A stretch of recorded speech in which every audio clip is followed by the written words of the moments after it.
Luister hier, maak gereed. Dis koffieklits, jy weet. Koffieklits, koffieklits. Op Radio Roepsyn kry jou daar. Met musiek en nuus. Jy kan maar vra. Maak jou dag met reg. La la la la la la la la la la la la la la la la la. Dis hy, goeiemôre en welkom terug hier op Radio Roepsyn se oggendkletsprogram Koffieklets saam met Zoe en ek het vandag 'n spesiale gas wat weer kom gesels hier in die ateljee. Japie, welkom terug. Dankie Zoe, altyd lekker om hier by jou te wees man. Ja, nee, ons het 'n interessante of jy het 'n interessante paar opvolg boodskap wat jy het en ja, ons gaan nou bietjie verder oor dit gesels. Ons het net 'n vrywaring wat ek net gou vir julle net wil lees hierso. Nou ekskuus, laat ek net gou hier. So net 'n vrywaring vir Radio Roepsyn. Die opinies en standpunte wat deur gaste en deelnemers op Radio Roepsyn uitgespreek word, is uitsluitlik die van die individue self en weerspieël nie noodwendig die menings of standpunte van die omroepers of Radio Roepsyn as instelling nie. So ook SBB nie. Radio Roepsyn en SBB aanvaar geen verantwoordelikheid vir die korrektheid of geldigheid van enige stellings wat gemaak word nie. Luisteraars word aangemoedig om self navorsing te doen en ingeligte besluite te neem op grond van verskeie bronne. Bly ingeskakel hierso, ek en Japie is nou weer terug.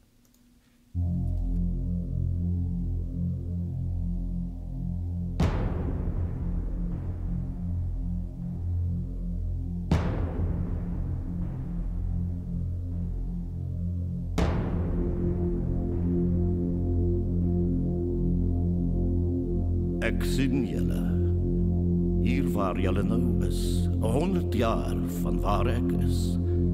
En julle het ook al gesien wat ek gesien het, wat ek self nie wil glo toe ek dit gesien het nie.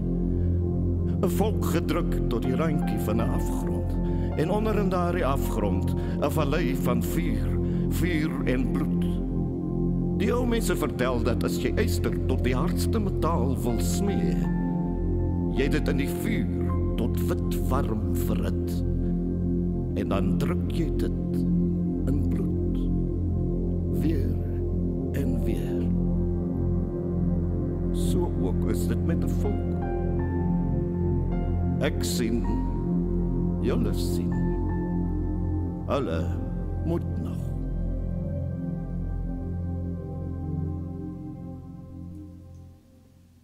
Nou, sy, Japie, die vloer is jou nou. Vertel Lekker, vir ons wat gebeur het van die laaste keer wat jy hier was. By julle gekuier het.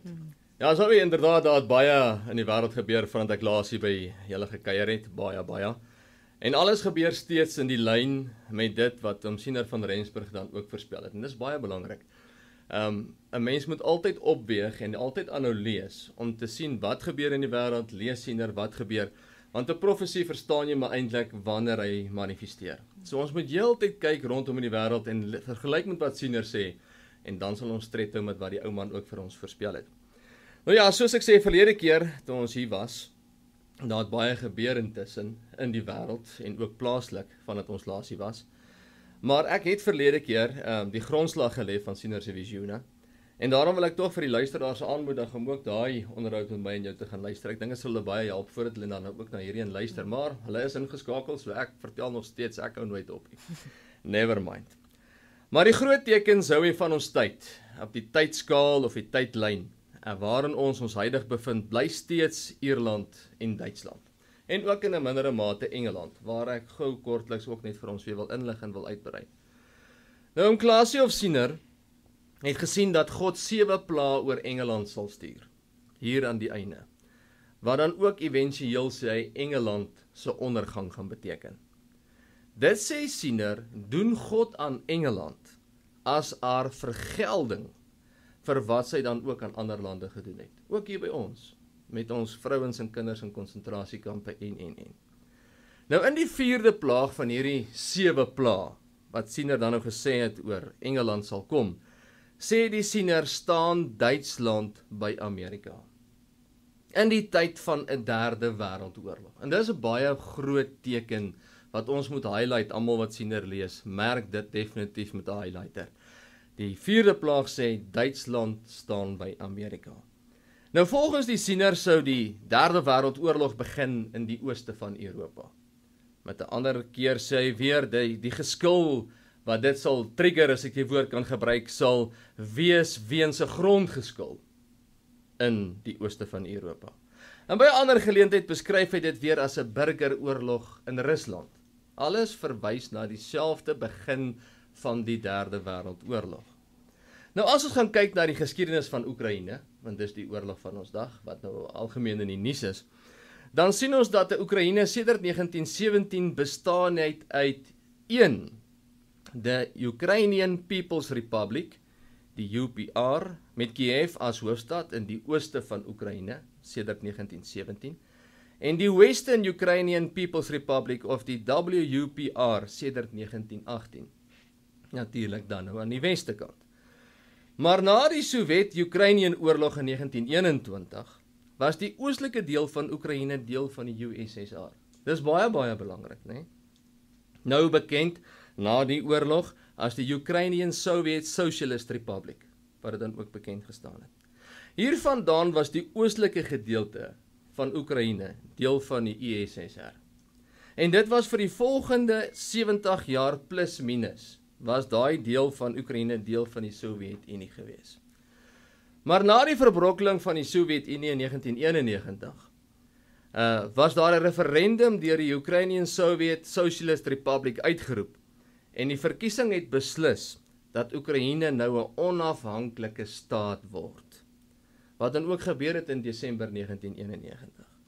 En die Russiese grond, wat nou hulle sin was, die laaste, noem dit nou maar 70 jaar, word deur 'n referendum of deur 'n verkiesing van hulle ontneem. En dis belangrik om onthou, want Siener het gesê, die derde wêreldoorlog gaan deur 'n grondgeskil in die ooste van Europa, en hy sien dit ook as 'n Russiese burgeroorlog, né? So nou moet ons die geskiedenis gaan kyk van al die oorloë wat plaasvind om op te weeg, pas dit die ou man se visioene. Nou Putin het die legitimiteit van hierdie laaste verkiesing, waar hulle nou hulle onafhanklikheid gekry het, in twyfel getrek. En gesê die Russiese minderheid was onregmatig behandel, en vandaar die oorlog op ou Russiese grond, of op USSR gronde tot vandag toe. Die oorlog in Oekraïne. Ongelooflik, né? Presies, so Siener voorspel het, dit gaan gebeur. Die begin van die derde wêreldoorlog.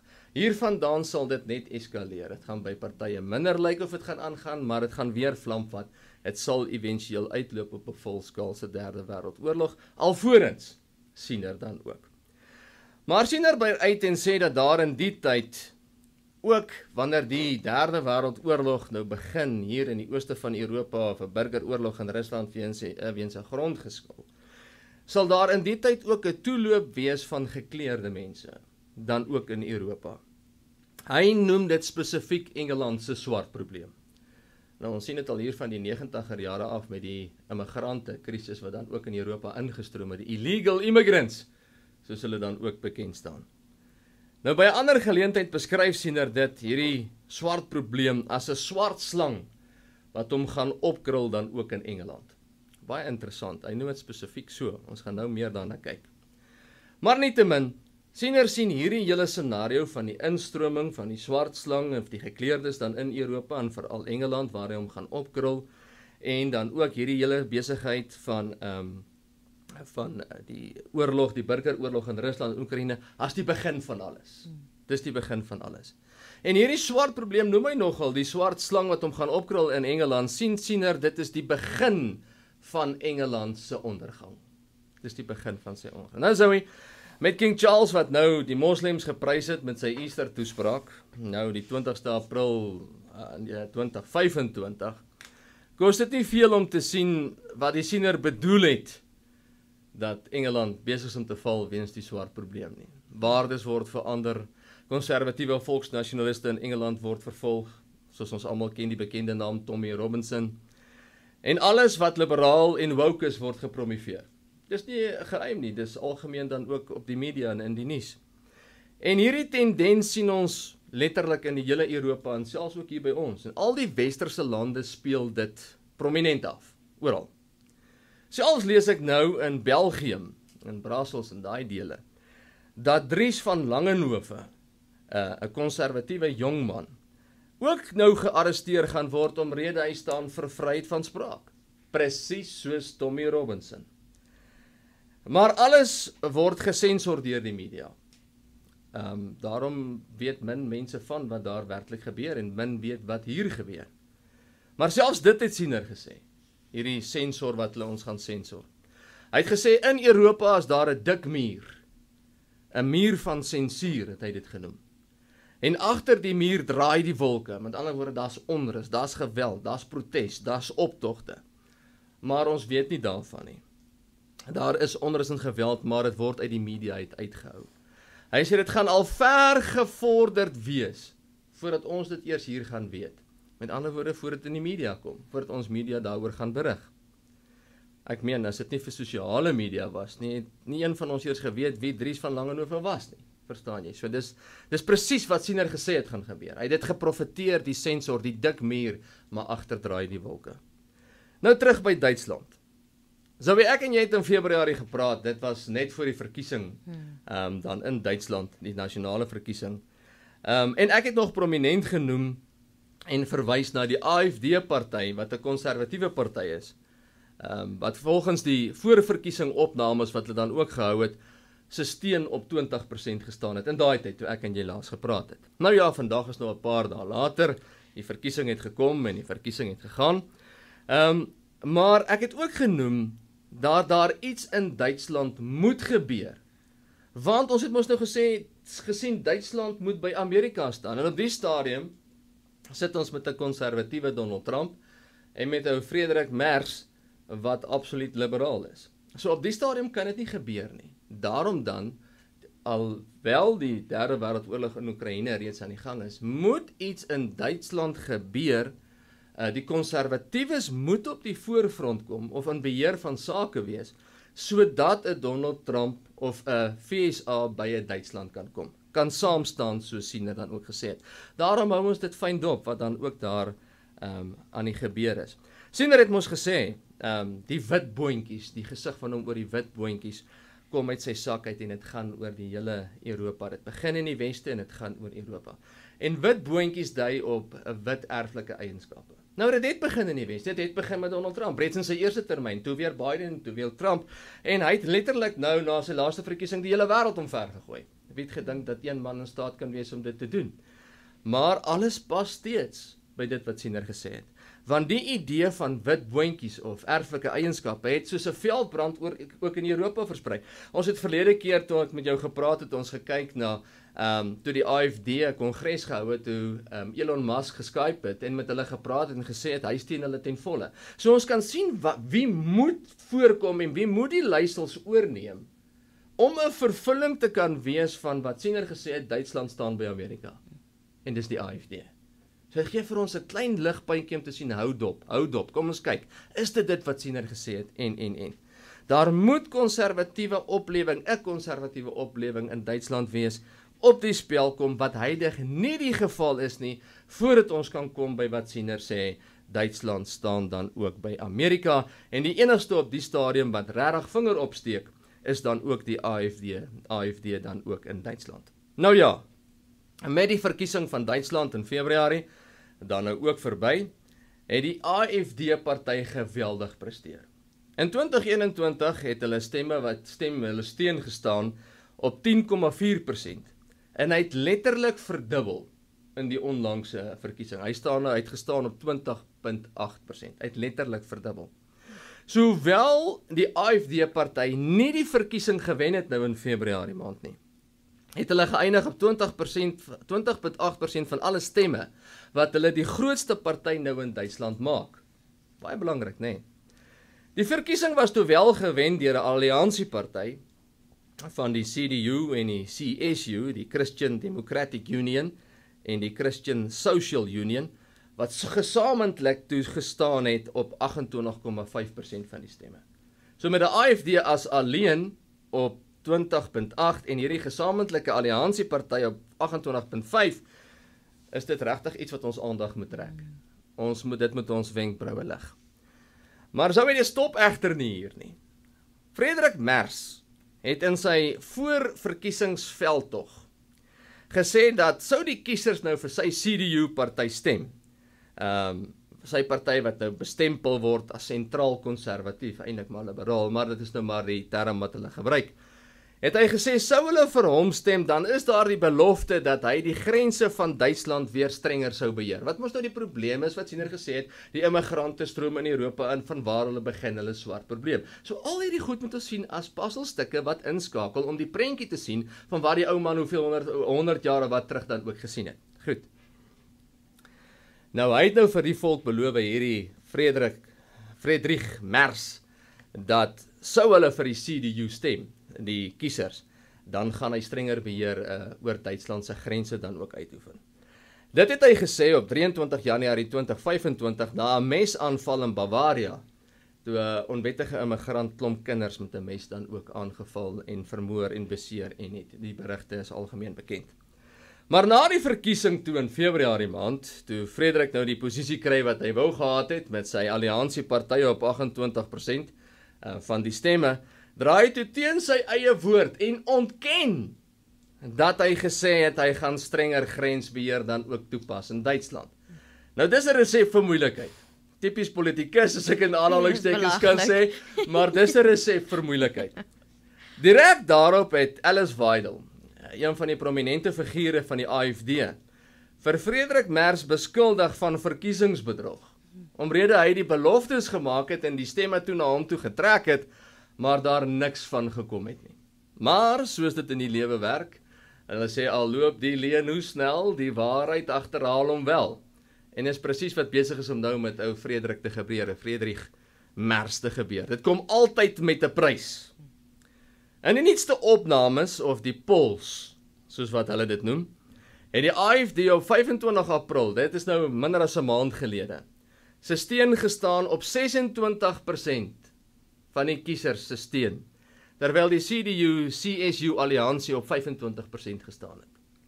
Wat beteken die AfD is nie net die grootste party in Duitsland, enkel party nie, maar hulle het ook nou die meeste steun in Duitsland.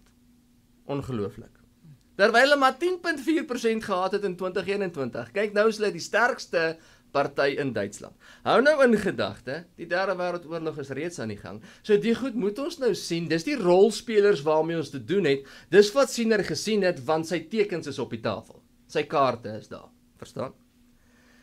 Nou hierdie, wat die AfD nou die sterkste party is, of die meeste kiesers het, en dan die grootste party is, enkel party, het ook duidelik na vore gekom toe Frederik Mers met die verkiesing as hulle kanselier, deur die Bundestag, soos wat hulle dit noem, of hulle in aanhalingstekens parlement, nie 'n volskaalse meerderheid kon bereik nie. Hy het kort gekom, waarna hulle 'n tweede verkiesing moes uitroep. En toe het ou Frederik toe wel geseëvier, en waar hy toe as kanselier verkies is. Maar dit wys jou, daar's onderlinge striweling. Daar is 'n vlam wat besig is om te brand. My punt is Zoe, die Duitsers sit nou met 'n kanselier, wat nie deur die meerderheid Duitser verteenwoordig word nie. Plus minus is 1 uit elke 4 AfD. Elke Duitser, want dit is 25-26%, meer as dit. En hierdie is 'n resep vir baie groot moeilikheid. Hoekom sê ek so? Nie net het Siener gesê, hy sien in die tyd staan Duitsland by Amerika, en een van die 4de pla van die 7 pla wat oor Engeland kom nie. Siener het ook gesê, geweld gaan in die tyd in Duitsland uitbreek, wat weer wêreldwyd in die nuus sal wees. So ons moet kyk, iewers moet daar 'n lont of 'n kruitvat wees vir geweld, en op die stadium, as ons dit van buitekant af kyk, kan ons net sien dat die Duitser op voetsoolvlak, die meerderheid, 1 uit elke 4, nie verteenwoordig word deur hulle kanselier nie. En hy kom buiten dit, nie sy woord na het hy gesê, daar gaan strenger grensbeheer wees nie. Dis 'n resep vir moeilikheid. Nou Siener het gesê, oor hierdie geweld, het hy die gesig as vol gesien, en ek wil dit dan ook vir ons luisteraars quoteer, en ek dink dis baie insiggewend en baie belangrik. Op 14 Februarie 1921 sien Siener die gesig as volg, quoteer: In Europa staan digte wilgerbome, en toe word die bome al hoe eiler. En agter die bome sien ek 'n blou poenskopbees. Met ander woorde, dit is 'n blou bees wat nie horings het nie. En die bees is gekniehalter. Toe gaan die kniehalter los en toe word die bees vet en kry lang horings. Die bees kry dan ook horings. Nou, dit kos nie veel om te weet wat Siener in die visioen dan ook vir ons gesê het nie. Blou is die kleur van die konservatiewe Duitser. In die tyd waarin die visioen op afspeel, die rolspeler, die kaarte wat huidig op die tafel is met betrekking tot die oorlog reeds in Oekraïne, die burgeroorlog van Rusland wat hy het beskryf het, en dan hierdie opmars van konservatiewe sodat Duitsland by Amerika kan staan. Met die kaarte wat ons nou is, kan ons nie anders as om te sê, luister, dit pas nie. Blou is die kleur van die konservatiewe Duitser, van die AfD in spesifiek, nou huidig waar ons nou sit. Poenskop beteken is 'n bees wat nie horings het nie. Met ander woorde, het geen slaankrag nie, hulle het geen militêre mag nie. Kniehalter beteken hulle is gebind. Hulle het geen leiers nie, hulle het geen uitvoerende gesag wat werklik iets aan die hele situasie kan doen nie. Maar dan kom die interessantheid van die visioen. Hy sê, toe gaan die kniehalter los, en toe word die bees vet, en die bees kry horings. Hierdie blou bees word vet en kry horings. Zoe, ek dink na afloop van die laaste verkiesing in Duitsland, en dit wat nou by die Bundestag, die geskil wat daar was, dat hulle nie met 'n meerderheid Friedrich Merz kon wen nie, kan ons miskien 'n klein tekentjie maak, 'n kruisie langs hierdie visioen, dat die blou bees besig is om los te kom. Die blou bees is 'n kwessie van tyd of hy gaan begin horings kry. En dis, soos ek gesê het, 'n resep vir onrus en dis 'n resep vir geweld, want die Duitser op voetsoolvlak word nie verteenwoordig deur Friedrich Merz nie. Hulle word nie verteenwoordig deur die kanselier nie. Daarom het Siener gesê dat daar weer 'n tyd sal kom wanneer Duitsland wêreldwyd in die nuus gaan wees. Geweld wêreldwyd, sy geweld wat daar gaan plaasvind, gaan wêreldwyd in die nuus wees. Nou daar kan môre iets anders gebeur. Dis hoekom ek sê, met die kaarte wat nou op die tafel is, en met dit wat aanloop, ons die aanloop van die AfD en die konservatiewe ontwaking sien, kan ek nie anders as om ons huidig in hierdie profesie dan ook te sien, ons tydsomstandigheid daarin te lees dan nie. En nietemin, die tafel is in jou geval gedek daarvoor. Dit kan ons nie ontken nie. Alles presies, soos Siener gesê het, dinge sal gebeur. En dit is hoendervleis awesome. Want ons, nie net moet ons erken dat hierdie man 'n profeet in ons midde was nie, ons sien dit om ons. Ons ervaar dit. Oekraïne is aan die gang, hierdie volgende teken is aan die gang, en. Iets gaan in Duitsland in jou geval gebeur, sodat die konservatiewe Duitser weer in beheer kan wees, en ek wil vir ons luisteraars sê, kyk uit daarvoor. Dis 'n teken wat Siener gesê het. Ekskuus, 'n groot teken dat ons dan ook die einde nader. Nou sou hy die ander groot teken wat Siener gesê het, waarop ek ons luisteraars ook attent wil maak, is Ierland. Op 9 September 1922 sien die Siener 'n vrou met 'n wit kind op haar skoot. En daar is 'n kombers oor die kind. Die vrou, sê hy self, is 'n Ierse vrou. En toe haal die vrou die kombers van die kind af. Dis 'n sterk kind, sê hy. En sy word skielik 'n groot meisie. En die Siener sê, hy verklaar self die visioen, hy sê, die Ierse volk kry hulle onafhanklikheid. En dis baie belangrik. Nou, sou jy diegene wat die nuus volg, en op hoogte is van wat sake om reeltyd dit met die Bybel en met Siener en ensovoorts in verband te bring, sal weet dat ou Conor McGregor, die ou UFC vechter, die ou cage fighter, het uit die bloute dit reg gekry, op wonderbaarlike manier, om die konservatiewe Ire by mekaar te kry. Veral na sy onderhoud met ou Tucker Carlson, die voormalige Fox News joernalis, vandaar af het alles net eenvoudig geskyrocket, soos wat die Engelse dan ook sê. Nou, McGregor het letterlik in 'n kort tydjie, soos ek sê, die onmoontlike vermag. Hy was selfs 'n tyd gelede in die Withuis by Donald Trump. En dit was vir my nogal goed toe hy daar was. Ek geniet nogal die ou hoe hy met Donald Trump omgaan, hand om die skouer wys. Hy's genuine. Ja. Hy's genuine. Nou, die rede hoekom ek dit hierdie van McGregor noem, is omdat Siener nou gesê het dat die Ierse meisie kry onafhanklikheid en die kombers gaan af en is 'n groot sterk meisiekind, sê hy. Die rede hoekom ek dit belangrik ag en as 'n belangrike teken sien, is omrede Siener ook gesê het, hy sien ons boervolk ook as 'n meisiekind. Dis baie interessant.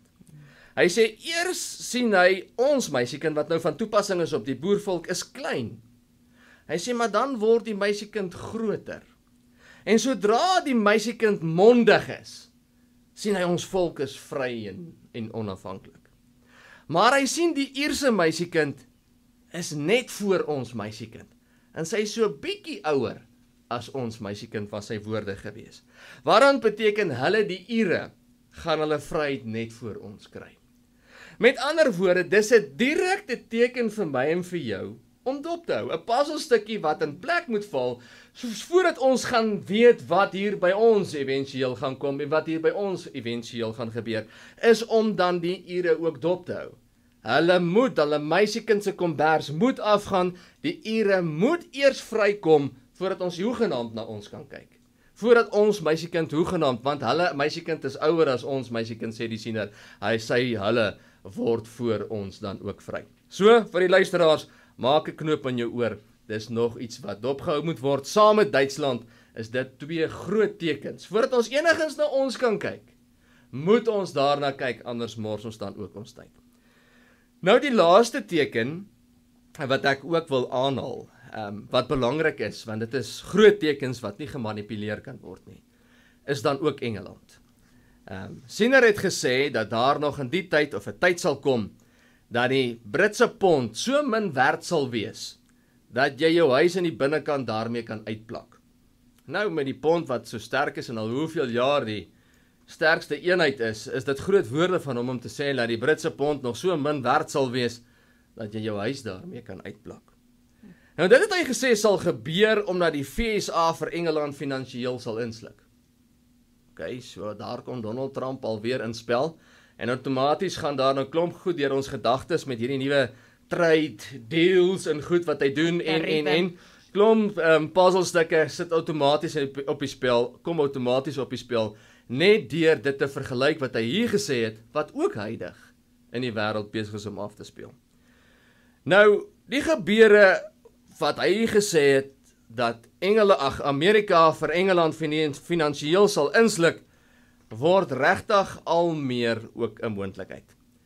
Siener het gesê dat tydens hierdie derde wêreldoorlog, wat nou al reeds aan die gang is, wat nou moet eskaleer, in Oekraïne, sal Engeland in daardie tyd 'n atoom of 'n kernaanval van Rusland vrees. Wat dan die gevolg sal hê dat Engeland geheime inligting van die FSA aan Rusland sal deurgee. Maar sê die Siener, die FSA vind dit tog haar fyn uit. En dan begin daar groot moeilikheid.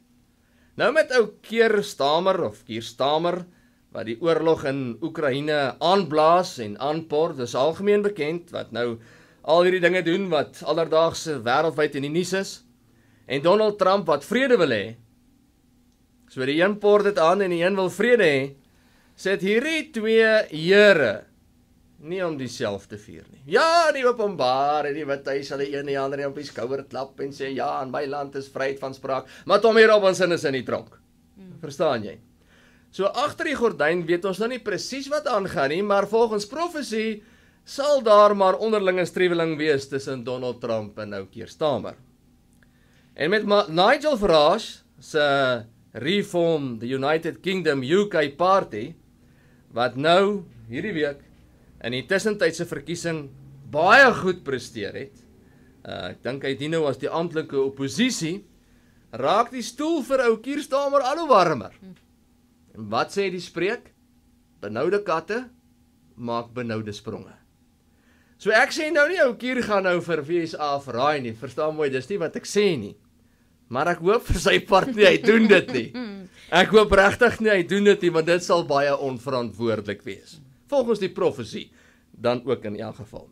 Want as ek oom Niklas reg verstaan, dan sal 'n verkeerde besluit van Engeland se kant verseker dan ook sy ondergang berokken. En sal al die pla wat hy oor hom gesien het, die 7 pla, sal dan oor hom kom en vinnig oor hom kom, wat dan sy ondergang dan gaan berokken. So ons moet dit ook dophou. Engeland is verseker ook 'n groot teken daar oor die water en hoe hy veral met Amerika om sal gaan, of hy iets onverantwoordeliks gaan doen of nie, want dit sal in die openbaar bekend gemaak word, want Siener het gesê, Amerika vind dit tog haar fyn uit. So ons sal daarvan weet. En dit moet gebeur, want nou begin ons verstaan, hoekom Duitsland en Amerika by mekaar gaan staan. Sou die konservatiewe Duitser nou die oorhand kry in Duitsland, en ons weet dat Elon Musk en gesê het die Trump-administrasie sal hulle steun, dan weet ons reeds dat 'n Donald Trump met 'n konservatiewe Duitser wel oor die weg sal kom. En dan sê Siener dan nou, wanneer hierdie Duitsland en Amerika nou saam staan, in hierdie tyd, dan kom daar weer 'n oorlog tussen Duitsland en Engeland. Ongelooflik. Presies dieselfde as wat dan ook in die Eerste Wêreldoorlog gebeur het, sê hy gebeur weer. Daar kom weer 'n oorlog dan ook weer na vore tussen Engeland en Duitsland. En dit gaan ons direk raak. Hy sê, wanneer die gras in Europa aan die brand raak, dan brand dit af hierheen. So sou ek nou hier vir ons 3 baie belangrike tekens genoem, wat relevant is op ons dag. Ons kan dit wys. Ons sit met die burgeroorlog in Rusland, die Oekraïne-oorlog in die ooste van Europa, wat gaan oor 'n grondgeskil. Ons sit met die Duitse ontwaking van konservatisme, met die AfD-party. Ons sit met 'n Duitse volk wat nie verteenwoordig word deur hulle kanselier, deur ou Friedrich Merz nie, wat 'n resep is vir moeilikheid. En ons sit met Ierland, waar ou McGregor geweldige, hy het nou 'n hengse groot optog gehou, nou 2 weke terug. Ek praat onder korreksie. Wat almal verstom is dat soveel Ire met Ierse vla, die vla was uitverkoop. Noem dit nou maar 'n protesaksie geloods het. Duisende mense het die strate ingevaar, in steun vir hom.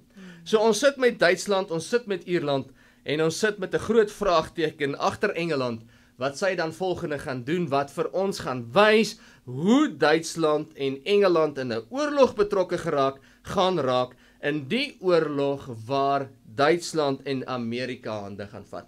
So daar moet iets in Duitsland gebeur, dat die konservatiewes na vore kan kom, omdat 'n Donald Trump ooreen kan kom, daar moet iets verkeerd gaan in Engeland dan, wat Siener sê, finansiëel word ingesluk, hy gee geheime inligting deur, sodat Duitsland en Engeland in 'n oorlog betrokke kan raak, en dan, sê Siener, brand die gras van daar af hierheen, en dan raak dit ons ook direk. Nou sou daar is 'n ander sweterjoelklomp tekens, wat Siener gesê het, want ook plaaslik gaan gebeur. Ons het verlede keer, toe ek en jy by mekaar was, so ligtelik daaraan geraak. Maar ek wil my nie veel daaroor uitlaat nie. Die rede is eenvoudig, is dat die tekens gemanipuleer kan word. En dan kan ons dit verkeerd verstaan, en ons kan dit nie bekostig in die tyd waarin ons nou leef nie. En daarom beroep ek my en wys ek ons op goed wat groot is, wat ek en jy nie 'n vinger in kan hê nie. Ons kan nie 'n vinger hê in dit wat nou in Oekraïne gebeur tussen Putin en die groot moondhede nie. Ons kan nie 'n vinger hê met Alice Weidel se AfD, of 'n vinger hê in McGregor se groot optogte en ontwaking van die Ierse volk, of selfs Keir Starmer en Macron se besluite of hulle vir Oekraïne nog meer gaan steun met hulle komstige vredessanks, wat ek kan ook al wil noem, ensovoorts nie. So ons kan nie 'n vinger daarin hê nie. Dit is wat Vader beskik, verstaan jy?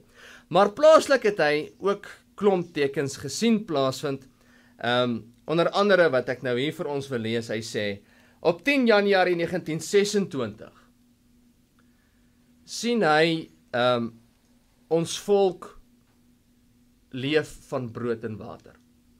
Dit gaan swaar met ons volk.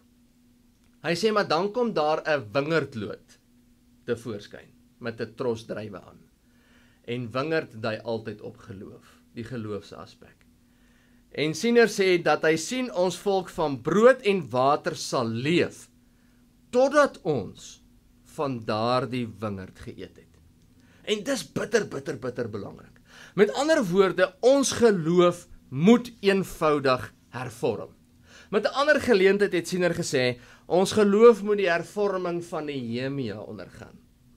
Want hy sê, hy sien, hy is by sy huis, en daar is 'n kerk, maar daar is geen predikant in die kerk nie. Die opskrif in Prof Raad se boek is, die kerk versaak die saak van die Afrikaner.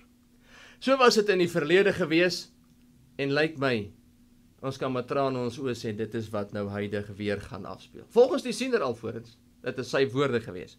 En daarom gaan daar soos in die res van die wêreld hierdie toeloop en ontwaking plaasvind van konservatisme, sien ons dit ook in ons land gebeur. Dit is algemeen bekend, mense wat Amerika toe gaan en die saak daar wil gaan bevorder en. Maar dit stop nie daar nie, by ons kom daar ook 'n geloofsaspek by, waarin ons die voortou moet neem, waarin dit moet hervorm, om eventueel ons in spel te bring, waar Siener sê, 'n boer se skoene gaan van sy voete af, hy rig sy aangesig na die weste, ja, hy sien ons volk kom tot ware volksverontmoediging. So voor ons by daai punt kan kom, wat net so krities belangrik is in ons rol weer, in hierdie hele verloop van gebeure in die Derde Wêreldoorlog en die einde, moet ons geloof hervorm. Ons moet na ons waardes terugkeer, ons moet na ons God terugkeer, ons moet ons saak met hom regkry, soos dit gewees het vroeër, so sal dit dan ook weer wees. Dis baie, baie belangrik. En 'n mens kan al sekere tekens daarvan begin sien onder ons mense, wat vir my wys ons is in die regte tyd. Ons plot ons reg op die tydskaal, waarin van Siener van Rensburg, die tyd waarin ons dan ook nou bevind. Nou, ek kan vir ons laastens, as daar nog tyd oor is, net tyd, ja. Iets vinnig net weer ook inlig, of laastens net ook oor praat, is die hele effek van 'n Duitsland en Suid-Afrika. Nou, onthou nou Siener het gesê, wanneer die gras in Europa brand, wanneer daar 'n oorlog kom tussen Duitsland en Engeland, dan brand die gras af hierheen, dan kom hier dan ook moeilikheid onrus, ons moet maar kyk wat gaan gebeur. Nou, wat nou gebeur het in die geskiedenis is belangrik om te weet, sodat ons besef wat in die toekoms dan nou ook gaan afspeel.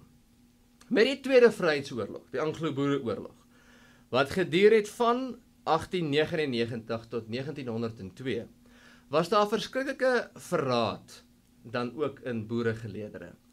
Die oorlog het gegaan tussen die boere en dan ook die British Empire. En baie van ons eie volksgenote het die kant van die Engelse dan ook gejoin. Nou in 1902 het die boere hulle wapen neergelê. Met die vrede van vereniging wat hulle onderteken het op 31 Mei 1902.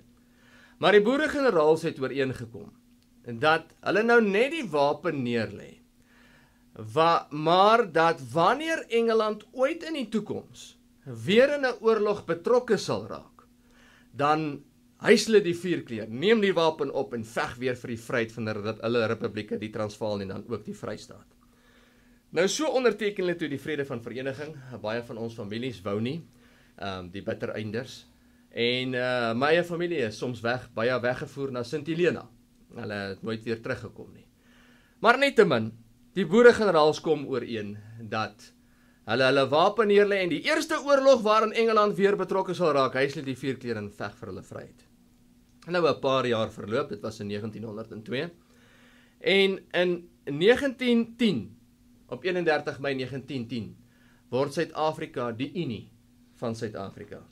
So dis nou 8 jaar later. En toe word al die ZAR, die Republiek van Transvaal, die Vrystaat, die Kaap-Natal, word almal saamgevoeg en ons is nou die nuutgevonde Unie van Suid-Afrika. Nou moet jy verstaan, die Unie van Suid-Afrika bestaan nou uit boere wat wou veg vir hulle vryheid, maar hulle bestaan ook uit die joiners wat saam met Engeland gegaan het, en hulle bestaan ook uit ouens van die Kaap wat nie eintlik in die hele storie betrokke wou raak in die oorlog dan ook die Anglo-Boereoorlog van 1899 tot 1902 nie. Paar jaar later, nog 4 jaar later, in 1914, breek die Eerste Wêreldoorlog uit. En die boere-generaals kom by mekaar en Engeland is betrokke en die boere-generaals kom by mekaar en sê ek, nou toe, ons het mos nou ooreengekom in 1902, dat sou Engeland in 'n oorlog betrokke raak, dan hys ons die vierkleur en ons veg vir die vryheid van ons republieke. En net daar kom daartoe die puncher, die slow punch in eie geleedere. met Jan Smuts toe nou al reeds in beheer van plaaslike sake as spion van Engeland, en baie boere gaan. Kyk, Jan Smuts was 'n baie goeie boere-generaal, hy het baie goeie goed gedoen. Maar toe wou hy nie by sy woord gestaan doen, om nou teen Engeland dan ook in opstand te kom nie. En vandaar dan die verraad, en die rebellie van 1914. Dit is hoekom daar 'n rebellie was. Want die boere het ooreengekom dat sou Engeland betrokke raak, hy sê die 4 keer in veg, en nou kom ons eie mense wat nou in die parlement sit en sê nie, hulle gaan nie, en toe moes ons rebelleer teen ons eie mense. Want ons het by ons woord gestaan, ons vaders, ons leiers van destyds. Nou in hierdie tyd het Engeland vir Smuts opdrag gegee, om Duits-Wes, dis vandag Namibië, aan te val en te oorwin vir Engeland. En die boere-generaal sê, hulle kan nie. Duitsland was ons nog net goed in die verlede gewees. Hulle het ons van Mausers voorsien, en allerlei goed. Ons kan nie teen ons eie broers beklei nie, dit kan nie so werk nie. En op aandrang van Siener van Rensburg, en nog 600 ander man, onder generaal Kemp, en Mani Maritz, en daai manne, besluit die boere toe om die groot trektog aan te durf, en met die Duitsers traktate te gaan onderteken, die vredestraktate met die Duitsers te onderteken. En dis hier by Keimoes onderteken, net hier buitekant Appington is dit onderteken. Nou dit is toe nou ook onderteken, en op daardie stadium wou die boere, veral Maritz, wou toe saam met die Duitsers toe nou beklei, teen Smuts en die Engelse regering, as jy dit nou so in aanhalingstekens kan gebruik. Maar toe kom Siener en sê nee, hulle moenie saam met Duitsland nou beklei nie. Hy sê, hulle moet nou hulle wapens neerlê. Want het die Siener gesê, hy sien in die verre toekoms, wanneer hulle al lankal onder die kluite sal wees, kom daar weer 'n oorlog om hierdie een wat hulle nou beklei voort te sit. Nou wat was die oorlog daar, Zoe? Het was tussen Duitsland en Engeland gewees. En daarom sê Siener, hulle moes nie nou vir Duitsland beklei om hom te behou as Duitse grond nie. Hulle moet die wapen neerlê en oorgee aan die Smuts-regering waarna hulle toe gevang is. En dit is toe so gebeur. Want sê hy, in die verre toekoms kom daar weer 'n oorlog om hierheen voort te sit. 'n Oorlog tussen Engeland en Duitsland. Nou ja, ons het nou die hele program gekyk na hierdie oorlog, hoe hy gaan uitspeel en afspeel en. Want dan sê die Siener, wanneer daai oorlog voortgesit word, is daar 'n rede vir Duitsland om nou sy grondgebied terug te kom vat, wat onregmatig van hom ontneem is deur verraad uit boeregeleedere. Dan is daar vir hom 'n rede om dit kom terugvat. As hulle toegewen het, sou daar nie 'n rede vir Duitsland gewees het om in die toekoms magte hiernatoe te stuur om daai grondgebied weer te kom claim nie. So op aandrang van Siener het ons toe die wapen neergelê en oorgegee aan die Smuts-regering. So, wat dan gebeur, sê die Siener, hierdie oorlog word weer voortgesit. Dit wat ons nou die voorbrand van gemaak het in die laaste 30 minute wat ek en jy dan ook gesels het, dit gaan voortgesit word. En dan kom Duitsland en hy soek sy grondgebied Namibië, Duits-Wes soek hy terug. En om hom terug te vat in daardie tyd, gaan hy noodwendig oorlogskepe stuur om sy grondgebied terug te vat. En dan sê die Siener, kom hierdie traktate wat ons met hulle onderteken het destyds in 1914, kom hulle weer na vore en sê, luister, wag kerels, ons is nie julle vyand nie.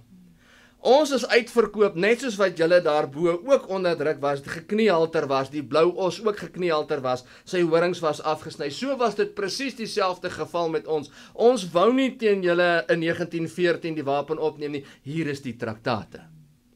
Ons is net so verraai soos julle. En dan erken Duitsland die traktate. En dan sê Siener die mooiste woorde. Hy sê, en dan sien hy, val ons oorwinning vir ons soos 'n appel in ons skoot. Ongelooflik hoe Vader se profesie laat vervul van oor 100 jaar.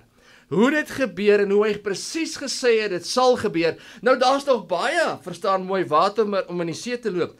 Maar Zoe, ek en jy kan die prentjie begin sien. Ons kan, as ons terugstaan, begin sien, okay, dit is hoe die ding gaan afspeel. Dit is nou eintlik wat oom Niklaas bedoel het. Halleluja, kyk, daar gebeur dit, hier gebeur dit. Nou verstaan ek hoekom hy gesê het, gaan Duitsland dit stuur.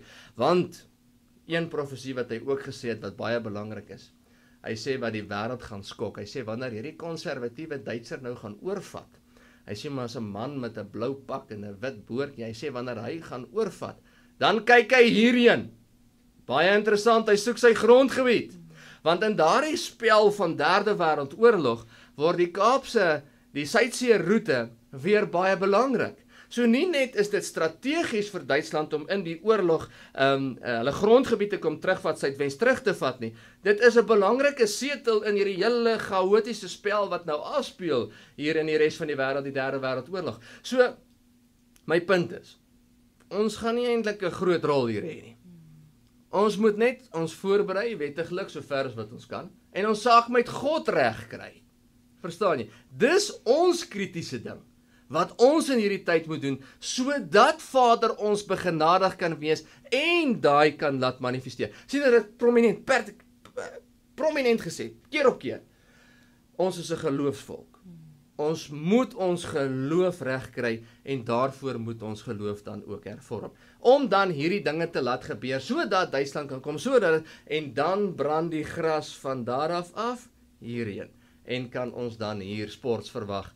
En ons moet maar kyk hoe dit dan ook gaan uitspeel. So ek sê, ek gaan nie daaroor uitbrei nie, want dit kan gemanipuleer word, maar die ander tekens staan vas.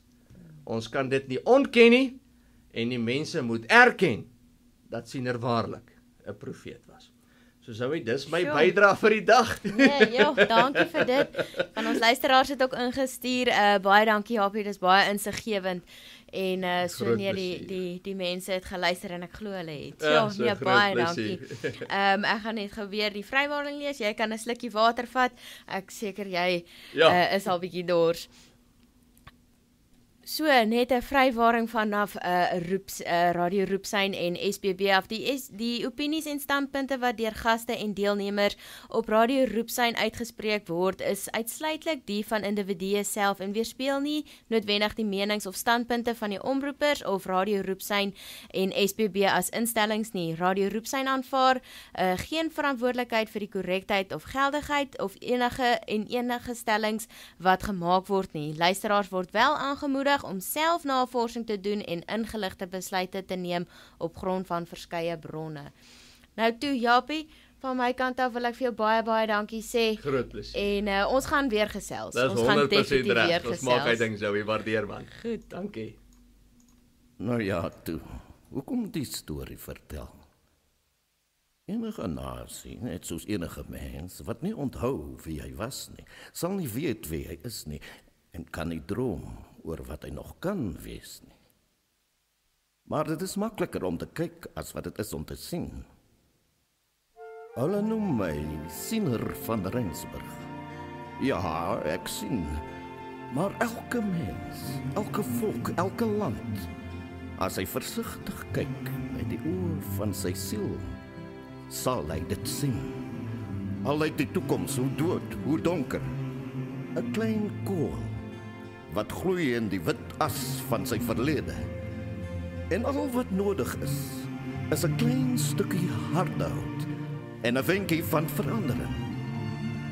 Kyk, en jy sal sien hoe hoog brand daai vlamme. Ons vir jou